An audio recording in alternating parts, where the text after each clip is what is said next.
There's a creature that has a tongue longer than its own body. It eats over 70 million insects per year. It's a mammal, but it's got scales like a fish. It's also the most illegally traded mammal on the planet.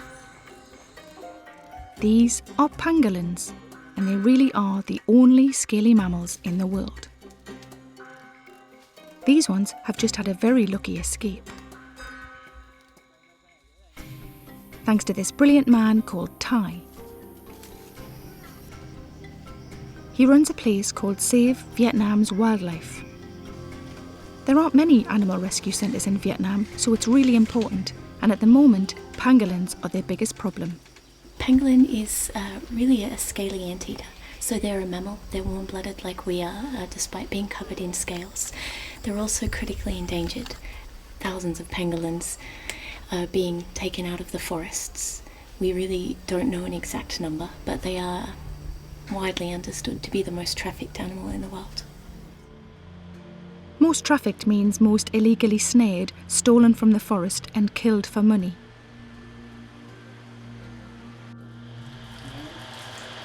The world's only scaly mammal, so endangered that it's worth more to some humans dead than alive. One of the most devastating things I've seen is animals come in and they've had their stomachs pumped full of, it's like a gruel that's a mixture of cornmeal and water, and that's designed to make them heavier because they're sold by weight. So by being heavier, they attract a higher price. So, after they're pumped full of porridge, then eaten as a delicacy, the scales of the world's only scaly mammal are sold to the medicine shops. But they're only made of keratin, like hair or fingernails, with no proven medicinal benefits. It's the same scam as rhino horn, sold to people who are sick and desperate and willing to try anything. 9 million per kilogram, mean like $450 per kilogram.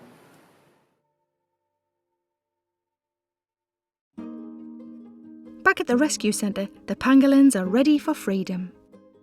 We have 35 pangolins here at the moment that we're about to release into Cat Tien National Park, and it will be quite a huge event. It's 1,700 kilometres between here and their destination, and it's taken weeks of organisation. They'll need a good feed before they go then. Pangolins eat ants in the wild, so the next best thing they can do at the rescue centre is frozen ant eggs, and they seem to like them.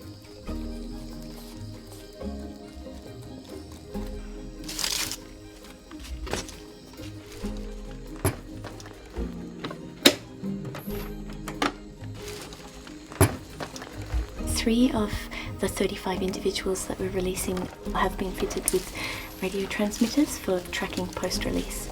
That will help us to determine how these guys use their habitat, where they move to. It will also inform us for future releases, how we might be able to do things better, just to ensure that we release these guys and it's successful.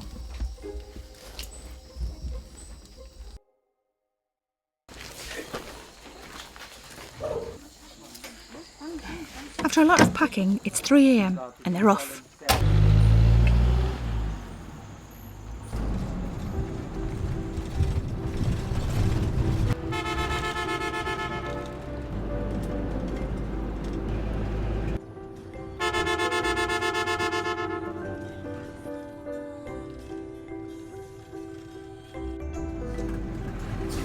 Pangolins are quite tough, and with regular stops for temperature checks and fresh water, they all survive the epic journey.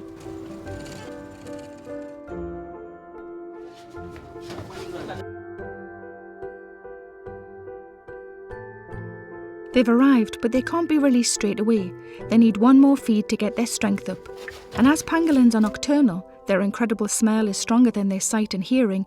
They need to wait until nightfall for their freedom. After a huge operation, Ty has got 35 pangolins back in the forest where they belong. In the forest, not the restaurants or the medicine shops. Let's help people like Ty and Heidi keep them that way.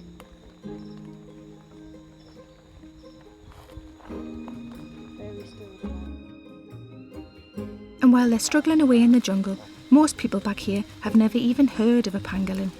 So if you want to help, you can spread the word. Tell people about them. Share the link. Use your Facebook and your Twitter. Knowledge is power. It makes a difference. It's only people who can change things for the pangolins, and that can start with you.